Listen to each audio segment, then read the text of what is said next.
muda dalam mendorong isu lingkungan pada Pilkada Jabar 2024. Tentu saja tadi Mbak Caca dan Mbak Elok sudah banyak bercerita mengenai keresahan dan juga harapan-harapan yang ingin dicapai demi kebaikan lingkungan kita semua. Tentu saja yang menikmati lingkungan dengan kenyamanan, kebersihan dan lain sebagainya, kesehatan juga ini tentu kita rasakan semua, dan harapannya pemimpin terpilih di Pilkada 2024 nanti ini bisa mewujudkan tadi poin-poin yang sudah dirangkum dari sekian banyak permasalahan, dari sekian banyak isu lingkungan yang kemudian dirasakan oleh anak muda yang sangat concern terhadap lingkungan. Tadi sudah dibuat menjadi 10 poin tadi, dan tentu saja 10 poin tadi ini diharapkan bisa diwujudkan oleh calon pemimpin yang nanti akan terpilih ya. Nah, bagaimana ini caranya? Apa yang sudah dilakukan? Apakah langsung seperti FGD yang sudah dilakukan teman-teman, atau kemudian langsung ngajakin ngobrol yuk Pak gitu ya, ini kita punya oleh-oleh nih Pak untuk ke depannya gitu ya, gimana? Betul. Jadi kalau di Jawa Barat sendiri sebenarnya kita melakukan berbagai upaya untuk bisa berdiskusi dan bertemu ya. Waktu itu kita beberapa kali punya kesempatan untuk ada satu forum bersama, kemudian bisa menyampaikan langsung, bertanya langsung dengan beberapa calon. Ada beberapa kita juga bisa lewat tim ses kayak semalam, kemarin malam lebih tepatnya, di waktu kita nobar debat itu ada jubir yang datang, kemudian mereka mendengar para panelis yang mengomentari, juga nomor berapa kali pokoknya mereka mendengarkan secara langsung gitu ya, para panelis ini berkomentar soal yang terjadi secara langsung di debat dan apa ekspektasi mereka. Jadi itu kita juga lakukan, dan kemarin Caca bersama teman-teman dari Cirebon juga berhasil menemui dan menyerahkan tuntutan ini sebenarnya. Gimana sih? Betul. Kemarin waktu debat pertama di Unpad, kami melihat ini juga bisa jadi salah satu kesempatan gitu untuk, karena temanya sesuai. Karena ini tema selanjutnya. Jadi harapan kami tuh ini bisa jadi bekal untuk paslon untuk di tema selanjutnya ya gitu kan. Jadi kami serahkan di debat pertama di Unpad, dan juga kami serahkan juga ke KPU, ke Kepala Bagian SDM, kami serahkan sebagai bentuk bisa jadi ini adalah rekomendasi untuk panelis yang di isu lingkungan hidup ini, karena dari teman-teman muda yang membuat. Kami serahkan ke KPU dan juga ke 4 paslon kebetulan. Walaupun memang kami juga belum yakin dokumennya dipelajari karena mungkin dengan aktivitas dan lain sebagainya, tapi kami berhasil menyerahkan ini secara langsung ke keempat paslon, dan juga kami sudah berkomunikasi dengan tim ses dari paslon-paslon ini. Cuman mungkin tadi terkait ya jadwal dan keterbatasan waktu sampai saat ini untuk membahas isinya lebih lanjut, untuk berdiskusi secara langsung, itu kami masih belum mendapatkan jadwal waktu dari tapi tanggapannya sejauh ini positif? Menurut aku normatif ya.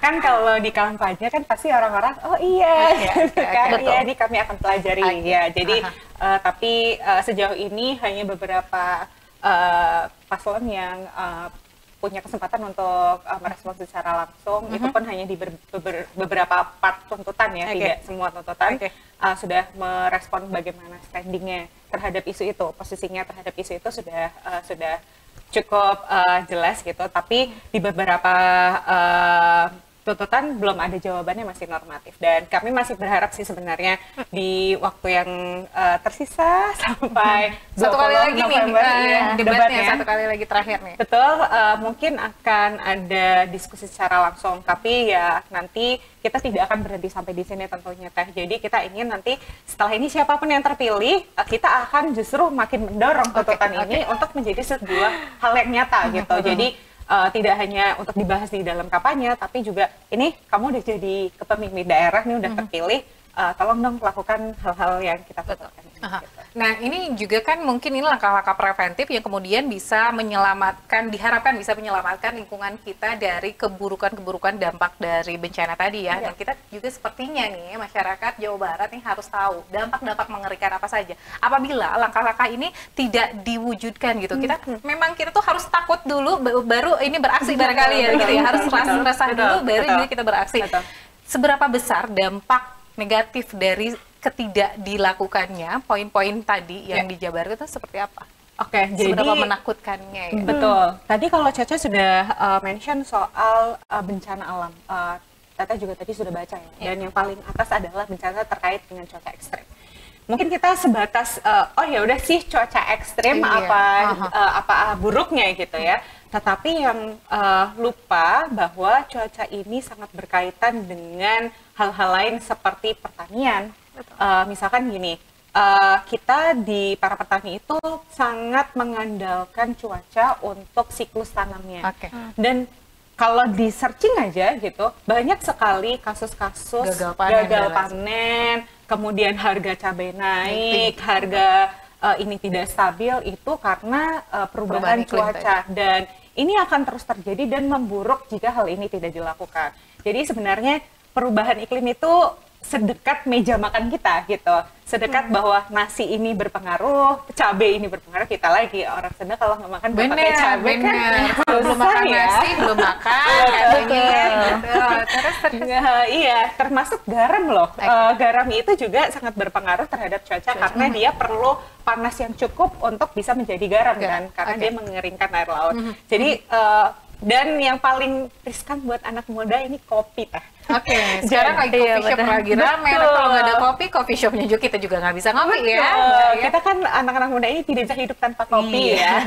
Dan fun fact-nya, kopi itu harus yang bisa menghasilkan biji kopi terbaik, dia harus berada di ketinggian tertentu dengan suhu yang benar-benar stabil gitu. Jadi ketika ini berubah, ketika ini makin memburuk, kita kualitas kopinya juga makin jelek gitu. Dan jangan sampai kita akhirnya impor kopi kan pada apalagi Jawa Barat kan juga terkenal dengan biji kopi yang bagus ya, dan jangan sampai bahkan ke luar negeri ya. Betul, dan jangan sampai ini malah sebaliknya karena biji kopinya sudah kualitasnya jelek, akhirnya kita yang mengimpor biji kopi tersebut. Jadi mungkin terdengar awal-awal terdengar ya udah sih paling panas kita bisa pakai AC, tapi teman-teman yang mungkin masyarakat yang tidak bisa mengakses AC seperti apa dengan panas yang luar biasa, atau ketika hujan terus menerus gitu. Saya kemarin di Bandung aja kebanjiran di pusat kota loh itu. Jadi kayak menurut saya ini hal yang perlu benar-benar diseriusi gitu ya. Caca ada tambahan? Dari sisi lain kalau ini tidak dilaksanakan, tadi kan ngomongin soal ketahanan pangan ya Teh ya. Di sisi lain mungkin soal kesehatan ya. Dengan semakin banyaknya terjadi bencana, terus juga kitanya juga tidak siap untuk menghadapi itu, otomatis kita akan sangat rentan dengan penyakit. Biasanya kalau bencana-bencana seperti banjir, tanah longsor itu kan suka diikuti oleh penyakit-penyakit khas yang mengikutinya. Iya, ada penyakit khas yang mengikutinya. DB dan lain sebagainya. Ya, sedangkan dengan kondisi yang seperti itu juga perekonomian kan harus terus bergerak ya. Biasanya kalau kita bilangnya kedepannya mungkin kita akan jadi pengungsi iklim kalau misalnya ini tidak dijalankan karena kondisi lingkungannya sudah daya tampung, kalau kita bilangnya teman-teman daya tampung, daya dukung lingkungannya sudah terlampaui. Kita yang bagaimana nih, kita yang harus bersiap kan menghadapinya. Kebijakan yang mengaturnya ini juga tidak punya keberpihakan terhadap lingkungan, ini pasti akan sangat berdampak untuk kita kan manusianya. Tadi dari sektor ketahanan pangan, dari sektor kesehatan. Tadi kalau misalnya kita tidak melakukan aksi yang ambisius untuk dekarbonisasi di berbagai sektor, itu pasti akan berpengaruh terhadap polusi udara, di mana polusi udara ini kan menjadi salah satu isu atau permasalahan yang sekarang juga sedang ramai dibicarakan gitu kan. Dia sangat berdampak terhadap kesehatan. Kalau kesehatan anak muda ini terganggu, bagaimana kita bisa menuju ke Indonesia emas? Kalau kita sakit, kita akan menghabiskan banyak waktu untuk berobat. Mungkin juga nanti banyak subsidi-subsidi yang akan larinya besarnya itu untuk ke berobat gitu kan, untuk pengobatan gitu. Nah ini juga kan jadi salah satu pointer kita kenapa kita menginginkan pemimpin yang ambisius gitu terhadap lingkungan hidup dan juga aksi iklim, karena salah satunya tadi selain ketahanan pangan ini juga berpengaruh ternyata ke kesehatan kita, secara tidak langsung juga ternyata berpengaruh terhadap perekonomian daerah ataupun negara. Jadi artinya ini juga berpengaruh terhadap semua sektor kehidupan. Jadi dari perubahan iklim yang tidak dijaga ini tadi ketahanan pangan, lalu kemudian perekonomian, kesehatan dan lain sebagainya. Saat tidak sehat, pendidikan juga kena, jadinya nggak ada sekolah. Lalu kemudian bagaimana ini 2045 yang diharapkan menjadi Indonesia emas, tapi ternyata calon pemimpinnya ini pada sakit-sakitan, lalu kemudian tidak ada wadah untuk kemudian bisa mewujudkan cita-cita kita bersama itu ya. Jadi semengerikan itu ya dampaknya ya, Mbak. Ada yang ditambahkan, Mbak? Nah, sebenarnya ini sih seringkali kita tuh menganggap bahwa isu lingkungan adalah isu yang berdiri sendiri. Padahal isu lingkungan adalah masuk ke semua sektor dan berpengaruh ke semua sektor. Kalau kita ngomongin soal tapi kan kita masih perlu berkembang negaranya. Apa namanya butuh maju perekonomian. Yang tadi Caca bilang bahwa kemiskinan itu bisa berangkat dari isu lingkungan gitu. Kayak yang tadi saya sampaikan, masyarakat pesisir kayak di Cirebon Indramayu selain polusi udara juga dihadapi dengan penurunan permukaan air tanah, tapi air lautnya tinggi jadi banjirop. Jadi itu juga akhirnya di Bekasi juga tuh, itu kan Bekasi masuk Jawa Barat. Di daerah-daerah Bekasi yang di pesisir itu sudah banyak sekali rumah yang dia mau nggak mau setiap tahun harus ditinggikan agar bisa tetap tinggal di situ gitu. Jadi itu akhirnya membuat kemiskinan yang makin meningkat gitu. Jadi perubahan iklim ini benar-benar akan berpengaruh luar biasa. Iya, dampaknya dan di semua sektor. Ada yang ditambahkan, Mbak Caca? Ya, intinya kalau pemimpin kita dari sekarang nih nggak ambisius gitu untuk tadi mitigasi ataupun mereka membuat peraturan yang pro terhadap lingkungan, kami nggak yakin sih bisa melihat Jawa Barat yang lebih baik selama misalnya 5 tahun ke depan atau 10 tahun ke depan. Karena kondisi lingkungan Jawa Barat saat ini pun sudah sangat rumit dengan berbagai macam problematikanya, khususnya tadi yang dihasilkan dari bencana alam gitu kan, masih banyak belum selesainya. Terus juga isu kesehatan, nah itu menjadi salah satu fokus yang memang ini kalau kita nggak pilih pemimpin yang ambisius pro terhadap lingkungan, ya ini masa depan kita akan seperti apa sih ke depan. Termasuk tadi barangkali ya yang diharapkan adalah mengenai peraturan yang jelas dan juga tegas mengenai perizinan ya. Perizinan ini juga termasuk dalam tadi dampak atau rusaknya dari dampak lingkungan yang kemudian ada izinnya diboleh di pembangunan dan lain sebagainya begitu ya. Menurut Mbak Elok dan Mbak Caca, peraturannya sekarang belum tegas atau masih ada yang kayaknya masih ada yang nakal gitu ya. Jadi menurut saya kalau peraturan itu sebenarnya sudah banyak peraturan yang baik, tapi implementasinya perlu kita kawal nih, karena kadang peraturan tersebut tuh tumpang tindih dengan peraturan yang lainnya, terus akhirnya pengambilan keputusannya tuh pakai aturan yang mudah aja deh, yang ininya kita pura-pura nggak tahu. Nah itu tuh banyak tuh kasus kayak gitu.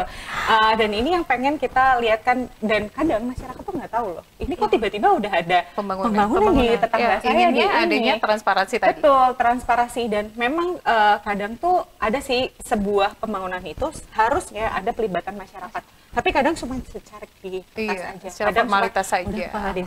Atau udah RT-nya. Harusnya inginnya? Harusnya semua masyarakat itu juga terlibat. Dan itu diterbuka gitu.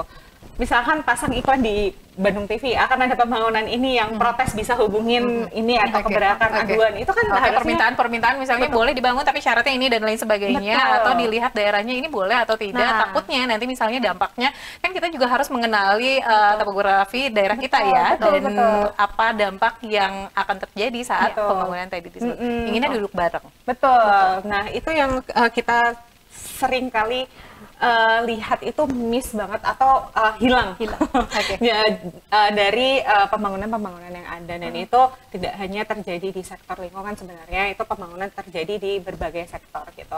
Misalkan kayak di PLTU Cirebon aja ada tiba-tiba nambah, atau tiba-tiba di Indramayu juga tiba-tiba nambah, tapi masyarakatnya nggak tahu loh gitu. Jadi kita tuh kayak harus cari tahu banget gitu ya. Sedangkan kalau kayak gini nih, kalau kayak kampanye kita yang pemerintahnya yang calonnya yang menghampiri masyarakat gitu ya. Tapi kalau udah kepilih kayaknya ngedodok pintu aja tuh lupa ya.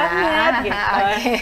Jadi itu sih yang pengen kita harapkan ya. Kita harapkan ruang-ruang untuk berkomunikasi, untuk duduk bareng itu tidak hanya berhenti saat kampanye, tapi ada terus dan bisa lanjut ya sampai ketika memang ada ini udah terpilih. Makanya ketika kita salah satu tuntutannya yang tidak masuk di sini tapi kita selalu omongkan adalah ayo janji komitmennya mau ketemu sebulan berapa kali.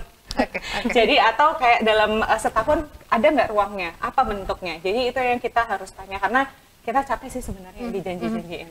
Nah iya, sama ya, kita juga ingin janjinya segera dilaksanakan sesuai dengan janji-janji yang dikemukakan saat kampanye ya. Justru mungkin harusnya sekarang menjadi momentum ya untuk mengambil hati masyarakat dengan visi misi mengenai isu lingkungan yang ternyata dampaknya ini luar biasa terhadap berbagai sektor kehidupan dan semengerikan itu ya.